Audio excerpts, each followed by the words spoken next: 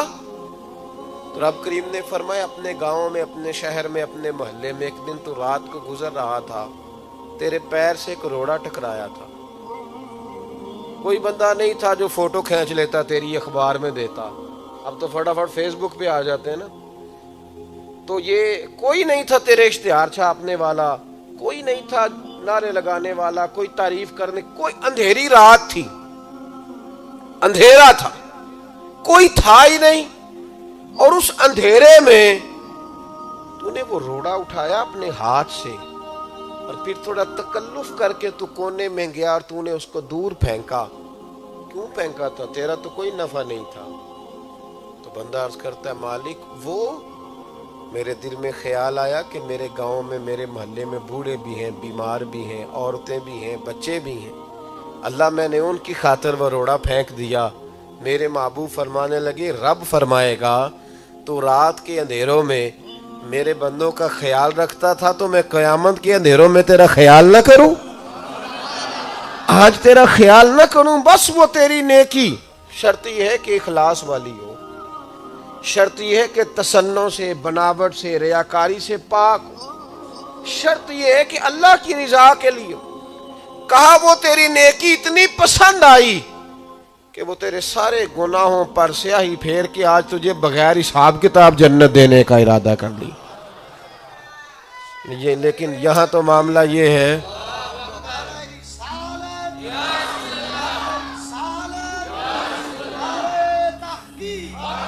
یہاں اللہ آپ کو جزا دے، یہاں یہ معاملہ ہے کہ ہمارا بھائی نا 10 میل پہ جا کے کسی دوست سے قرضہ لے آتا ہے پر ہمیں نہیں دکھ بتاتا، وہ کہتا ہے یہ پہلے اپنی بیوی سے مشورہ کرے گا، پھر 20 یاروں کے سامنے شکوہ کرے گا کہ مجھے جینے نہیں دیتے، روز پیسے مانگتے ہیں۔ ہمارے اپنے ہمیں تکلیف نہیں بتاتی، ہماری بیوی ہمارے ساتھ اپنے میکے کے دکھ ڈسکس نہیں کرتی، وہ کہتی ہے کہ یہ تو کہے گا میں نے پہلے ہی کہا کہ تیرے میکے اچھے نہیں۔ ہاں ہمارے اپنے لوگ نہیں ڈسکس کرتے، اس لیے کہ ہم نے طبیعتوں میں وہ سختی پیدا کی ہے کہ ہم اپنی ذات سے شروع ہوتے ہیں، اپنی ذات پر اختتام ہو جاتا ہے۔ اس طرح تو ختم ہو جائیں گے ہم، جو اپنی ذاتیں بناتے رہتے تو مٹ جاتے ہیں، کچھ ان کے ہاتھ نہیں آتا۔ خدا را تھوڑا دائیں بائیں بھی دیکھیں، حضرت امام فخر الدین رازی کی میں نے مثال دی نا ان کی کتاب سے، تو امام رازی کے لیے حضرت ابو علی رباطی ایک بزرگ گزرے، وہ امام صاحب کے زمانے میں تھے، ان کے ساتھ رہتے تھے۔ ہمارے زمانے میں تو اللہ تعالیٰ معاف کرے بڑا مشکل ہے نا، ایک شعبے کا بندہ دوسرے شعبے کی تعریف کرے یا اس کے لیے دعا کرے، یہ تو ممکن ہی نہیں ہوتا، بلکہ ہمیں کوئی نہ کوئی نقص نظر آ ہی جاتا ہے، کہتے ہیں ہنستا نہیں صحیح باقی تو ٹھیک ہے سارا ہی، کوئی نہ کوئی شے بہرحال ہمیں مل ہی جاتی ہے، کوئی نہ کوئی جو آدمی جو چیز تلاش کرنا چاہتا ہے اسے وہ چیز مل جاتی ہے، جب ارادہ جو تھا اس کا۔ ابو علی رباطی رحمت اللہ علیہ ہر نماز میں امام راضی کے لیے دعا مانگتے تھے، توجہ ہے میری بات پر؟ امام فخر الدین رازی بڑے سارے آدمی ہیں، مفسرین میں بھی آپ کا نام ہے، صوفیاء میں بھی بڑا نام ہے۔ حضرت نجم الدین کبریٰ رحمت اللہ علیہ سے باقاعدہ سلوک کی تربیت لی، باقاعدہ، اب تو باقاعدہ سلوک کی تربیت ہی نہیں ہے نا بہت ساری جگہوں، باقاعدہ تربیت یافتہ صوفی تھے۔ تو ان کے زمانے کے ایک دوسرے عالم، وہ بھی بڑے عالم تھے، حدیث کے بڑے استاذ تھے، وہ ان کے لیے ہر نماز میں دعا کراتے۔ تو ان کے شاگردوں نے ایک دن کہا کہ استاد جی نہ وہ آپ کے استاد ہیں نہ آپ کے مرشد ہیں، پر ہر نماز میں ان کے لیے دعا کراتے ہیں۔ آپ فرمانے لگے یار وہ جتنا بڑا مفسر ہے نا اتنا ہی بڑا انسان بھی ہے، اس کا نا اخلاقی قد بھی بڑا اونچا ہے۔ کہا وہ کس طرح بتائیں تو صحیح؟ فرمانے لگے نہ میرے استاد ہیں نہ میرے مرشد ہیں، پر میں نے ان کے ساتھ ایک حج کیا، میں نے ان کے ساتھ ایک میں ان کے ساتھ ایک میاں صاحب فرمایا کرتے تھے نیویاں نال تے نبھ جاندی ہے جے کر دلوں نبھائیے، پر اونچیاں نال نہ نبے محمد جے کسرا نہ کھائیے۔ ایک حج کیا میں نے ان کے ساتھ، اس لیے مجھے پتہ ہے کہا جناب بتائیں. فرمانے لگے ہم اپنے شہر سے نا 4-5 لوگ گئے تھے حج کرنے. اور کو بتایا ہم تو یہاں بس میں بھی چڑھتے ہیں تو دیکھتے ہیں اب سیٹ اچھی کون سی ہے, پہلا بس تے سواری تے سیٹ ملو, بھاگ کے دیکھو کون سی مناسب ہے, اپنے قبضے میں کرو, جو باقی رہ جائے گی باقی دنیا جانے. وہ لوگ یوں نہیں کرتے. کہنے لگے کہ حج میں ہم ساتھ تھے, 4-5 لوگ تھے, تو امام فخر الدین رازی فرمانے لگے میں بھی تھا باقی لوگ بھی تھے. سنیں جی تھوڑی دیر, میں نے بڑی جلدی بات ختم کر دینی. کہنے لگے کہ فرمانے لگے امام رازی کہ میں تمہیں ایک شرعی مسئلہ نہ بتاؤں. توجہ کریں جی میری بات پہ. ایک شرعی مسئلہ. تو ہم نے کہا حضور بتلائیے. تو فرمانے لگے حضور علیہ السلام کا طریقہ تھا جب 3 یا 3 سے زیادہ لوگ سفر کرتے تھے تو حضور ایک کو امیر مقرر کرتے تھے. وہ بحث ختم ہو جاتی ہے کہ بریک کہاں لگانی ہے, کھانا کیا ہے, سونا کہاں ہے, نماز کہاں پڑھنی ہے, پھر امیر کی اطاعت ہوتی رہتی ہے. ایک کو امیر نہ بنا لیں. تو کہتے ہیں کہ میرے دل میں یہ خیال آیا کہ حضرت صاحب امیر بننا چاہتے ہیں. آ جاتا ہے نا خیال فٹافٹ ہی.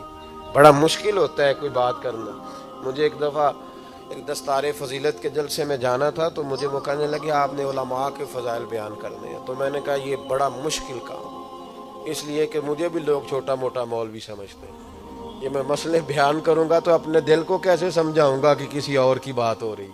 تو بار بار میرے اندر سے آواز آئے گی کہ تیری بات ہی ہو رہی, اور لوگ بھی سمجھیں گے آج اپنی عظمت ہی بیان کر رہا ہے. تو یہ مشکل مرحلہ ہے. امام راضی نے جب کہا نا, امام راضی رحمت اللہ تعالی نے جب کہا نا کہ ایک کو امیر بنا لیتے ہیں, ٹھیک ہے جی بزرگوں نے ڈانٹ دیا تو بچوں نے سہ لیا, ختم ہو گئی بات. اب توجہ کریں آپ میری بات پہ. یہ عشاء تک جلسہ تھا, کچھ مجھے بھی تھوڑی مجبوری تھی, میں لیٹ آیا اور مجھے آگے بھی پہنچنا ہے, ان سنگیوں سے بھی تھوڑا سا وعدہ تھا, وہاں بھی جانا ہے. تو میرا خیال ہے اس کو مینٹین کرنے میں نہ سارا ٹائم لگ جائے, اس لیے آپ تھوڑی توجہ کریں, میں تو بات سمیٹنے کی طرف چل رہا ہوں. فرماتے ہیں کہ ہم نے ان سے کہا کہ حضور آپ ہی امیر بن گئے سفر کے. تو کہتے ہیں امام راضی امیر بن گئے. توجہ ہے میری بات پر. بزرگ بھی تھے, عالم بھی تھے. میں کبھی کبھی محسوس کرتا ہوں کہ ہم جو مذہبی لوگ ہوتے ہیں ہمیں بھی اپنا کام نہ کرنے کی عادت پڑ جاتی ہے. جوتے بھی کوئی اور اٹھاتا ہے, عادت سی ہو جاتی ہے, مشکل ہوتا ہے. پھر بہت سارے مقامات پر مشکل محسوس ہوتی ہے جب عادت نہیں رہتی. پیار کرتے ہیں, محبت کرتے ہیں, شاگرد محبت کرتے ہیں, وہ اپنے انداز میں ٹھیک ہوتے ہیں, لیکن کئی دفعہ دشواری ہو جاتی ہے. پھر انسان مشکل سے اپنی چیزوں کا نہیں پتہ ہوتا کہاں پڑی ہوئی ہے, مشکلات میں آ جاتا ہے. حضرت عالم بھی تھے, صوفی بھی تھے, مفسر بھی تھے, زمانہ جانتا تھا, لیکن جب حج کے امیر بنے نا, حضرت بولی رباطی فرماتے ہمارے سارے کام ہمارے امیر نے کرنے شروع کر دیے. ایک بیگ اس گلے میں, دوسرا ایک اس گلے میں, تیسرا سر پہ رکھ لیا, حضور ہمیں دے دیں. فرمانے لگے چپ کرو, میں کام نہیں بانٹ رہا, میں تمہارا امیر ہوں, جو کہوں گا تمہیں سننا پڑے گا. آپ فرماتے ہیں سارا کھانا وہ بناتے, ہمیں وہ اٹھاتے, وضو کے لیے پانی لاتے. فرماتے ہیں ایک دن رات کو تیز بارش تھی, سردی تھی, تو امام فخر الدین رازی کے بیگ سے 4 چادریں نکلی. تو امام صاحب نے نا کہیں سے لکڑیاں وہ لے کے آئے, پتہ تھا کہ رات بارش ہے اور ہوا بہت تیز چل رہی تھی. بارش تو رک گئی, ہوا نہیں رک پا رہی, تو کہتے ہیں 4 کونوں میں لکڑیاں لگائیں اور پھر 4 چادریں انہوں نے باندھ کے اس طرح کا سائبان بنایا کہ اندر ہوا نہ آئے. پھر ہمارے لیے بستر بنایا, اور کہتے ہیں ایک چادر باندھنے کو جگہ نہ ملی تو امام صاحب ساری رات وہ چادر پکڑ کے کھڑے رہے. فرماتے ہیں جب آدھی رات گزری تو ہمارے تو آنسو ہی نکل گئے. میں اٹھ کے قدموں میں بیٹھا, میں نے کہا یار تو میرے شہر میں رہتا تھا, میرے قریب بستا تھا, پر تو اتنا بڑا شخص تھا یہ مجھے خبر نہیں تھی, تو اتنا بڑا آدمی تھا یہ پتہ نہیں تھا. امام فخر الدین رازی فرماتے ہیں میں رو پڑا اور میں نے ہاتھ باندھ کے کہا حضور بس کریں, کلیجہ پھٹ جائے گا, برداشت نہیں ہوتا. اتنی نوکری نہ کریں کہ ہمارے اوپر پھر یہ قرض چکانا مشکل ہو جائے. حضرت بولی رباطی کہتے ہیں بڑی مشکل سے انہیں بٹھایا اور پھر منتیں کر کر کے سارے سفر میں 6 مہینے کا سفر تھا جانے آنے کا. کہتے ہیں منت کر کر کے تھوڑے تھوڑے کام کیے. آپ فرماتے ہیں میرے والد سے بھی مجھے بڑا ہی پیار ہے, استاد اور مرشد سے بھی بڑا عشق ہے, لیکن جب میں دعا کے لیے ہاتھ اٹھاتا ہوں تو میرے لبوں پر امام راضی کا نام سب سے پہلے جاری ہو جاتا ہے. سب سے تھوڑا پیار کریں, تھوڑی محبت کریں. آپ یقین کریں بہت سارے لوگوں کو ضرورت ہے کہ کوئی انہیں سمجھائے, کوئی اچھا آدمی ان سے دوستی کرے. کچھ لوگوں کو ضرورت ہے, وہ مانگنا نہیں چاہتے, ہاتھ نہیں پھیلانا چاہتے. ان کی ضرورت ہے کہ کوئی تھوڑا سا دولت مند آدمی تھوڑا سا انہیں کام سٹارٹ کر کے دے دے. وہ پتہ نہیں کتنا امت کا, ملت کا فائدہ کریں گے.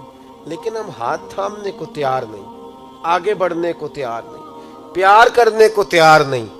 محبت جب آپ اللہ کی مخلوق سے کریں گے اور جب آپ ان کی اشک شوئی کرنے کی کوشش کریں گے, جب آپ تھوڑا سا آگے بڑھیں گے. دیکھیں نا, امام غزالی کا وصال ہو گیا تو کسی نے خواب میں دیکھا کہ حضور اللہ نے بڑا استقبال کیا ہوگا, تو آپ فرمانے لگے اس نے فضل کیا اور غزالی کو معاف کر کے جنت کا اعلیٰ درجہ دیا.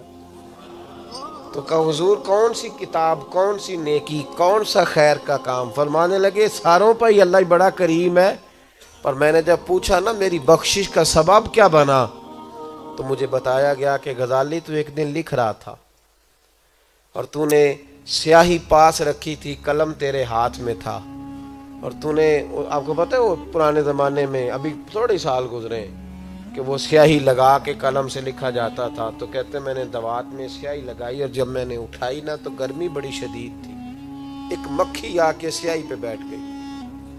میں چاہتا تو اڑا دیتا. میرے دل میں خیال آیا بیچاری پیاسی ہے, کبھی پی لینا کبھی سارا پانی, اور اس کی پیاس بجھ جائے تو میں دوبارہ لگا لوں گا, سیاہی بڑی ہے.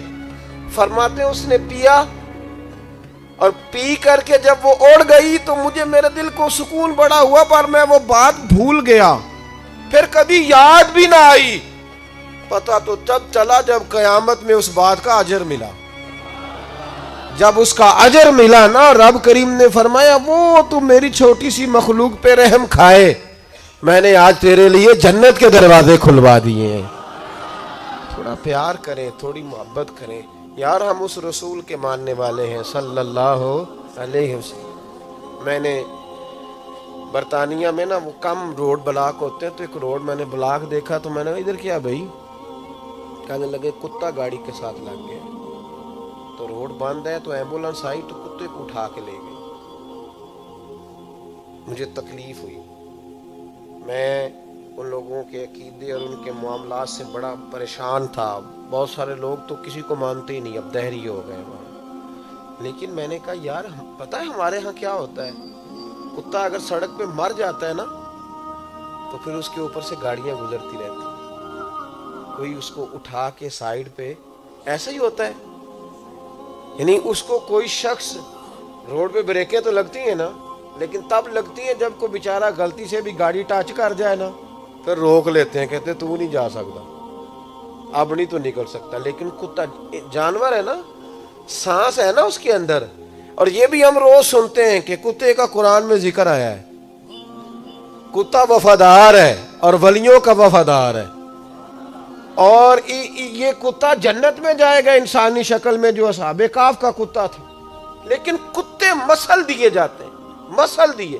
میری تو الحمدللہ یہ عادت رہی اس سے پہلے بھی کہ اگر کہیں کوئی ایسا معاملہ ہو جاتا نا تو میں کہتا یار روکو ذرا تھوڑی دیر کے لیے, کم از کم آپ کسی لکڑی سے پکڑ کے اس کو سائیڈ پہ ہی پھینک دیں, سائیڈ پہ.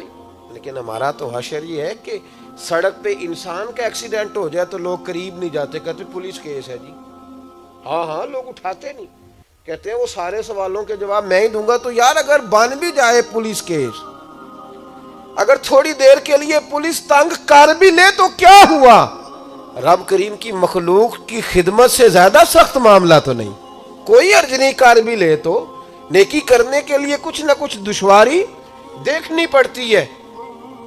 حضرت علی المرتضیٰ شیر خدا رضی اللہ تعالیٰ عنہ فرماتے جب ہم فتح مکہ کے لیے اندر داخل ہو رہے تھے نا, مکے کے اندر داخل ہو رہے تھے, فتح مکہ کا موقع تھا, تو فرماتے ہیں آگے آگے نبی پاک صلی اللہ علیہ وسلم تھے, تو سامنے نا ایک کتیا اپنے بچوں کو, یہ مسند امام احمد میں موجود ہے, ایک کتیا اپنے بچوں کو دودھ پلا رہی تھی, کتیا بچوں کو دودھ پلا رہی تھی. تو فرماتے ہیں حضور نے اشارہ کیا تو قافلہ رک گیا, اور پھر نبی کریم صلی اللہ علیہ وسلم نے قافلے والوں کو کہا کہ ذرا اوپر سے ہو کے آؤ. اور پھر 2 صحابہ کی ڈیوٹی لگائی، فرمایا یہاں کھڑے ہو جاؤ، جب تک یہ کتیا بچوں کو دودھ پلاتی ہے کوئی آدمی یہاں سے گزرے نہ، اس لیے کہ ان بچوں کو تکلیف ہوگی، انہیں تکلیف ہوگی، یہ یہاں سے کوئی گھوڑا گزرے گا تو انہیں دودھ چھوڑنا پڑے، تھوڑا تھوڑا تو بھی خیال کر، تو بھی تھوڑا، جب تو تانا دے رہا ہوتا ہے نا بہو کو اس کے باپ کا تو سوچ اسے تکلیف ہوگی، جب تو داماد کو تانا دے رہا ہوتا ہے نا کہ مجھے پتہ ہے تیرے سارے خاندان کا، تو پھر ذرا سوچ کہ اسے تکلیف ہوگی، اور جب تو مسجد کے امام کو مصلی پہ کھڑے طنز کر رہا ہوتا ہے، طنز، یہ کچھ پریشانیاں بنی تو لوگوں نے طنز کیا، چنگا ہے مولوی دے دوالے کام ہویا، یہ طنز کیا، اللہ سے ڈر نہیں آتا؟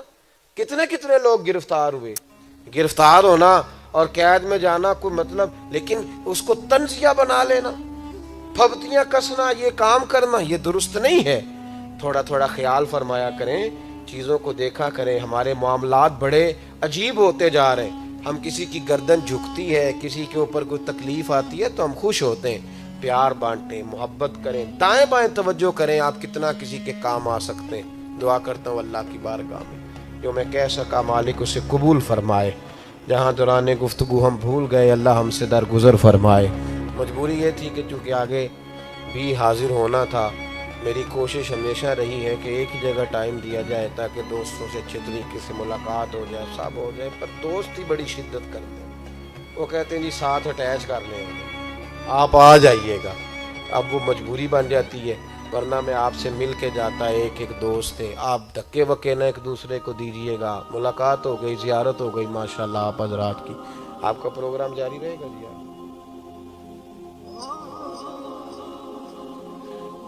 جاری رہنا جی؟ نہیں آپ نے، میں تو اجازت لوں گا، حضرات میں سے کسی سے کر لوں، اللہ تعالیٰ آپ کو جزا دے، ذرا مجھے پہنچنا، میں حاضر تھا۔ اللہم صلی علی سیدنا و مولانا محمد معدن الجود والکرم وآلہ وبارک وسلم۔ اللہ ہمارا حاضر ہونا قبول فرمانا، تیرے گھر میں آئے ہیں، ہماری جھولیاں دامن مراد سے بھرپور فرما، جن دوستوں نے یہ خوبصورت بندوبست کیا ان کی کوشش کو قبول فرما، جو دور و نزدیک سے آئے سب کا آنا قبول فرما، بار بار تیری بارگاہ میں التجا ہے، ہمیں اخلاص کی دولت عطا فرما، اخلاص کی دولت عطا فرما، سجدوں کا ذوق اور عبادتوں کا شوق عطا فرما، تلاوتوں کی لذت عطا فرما، مالک کریم مسجد کا پیار عطا فرما، دین کے ساتھ کامل وابستگی عطا فرما۔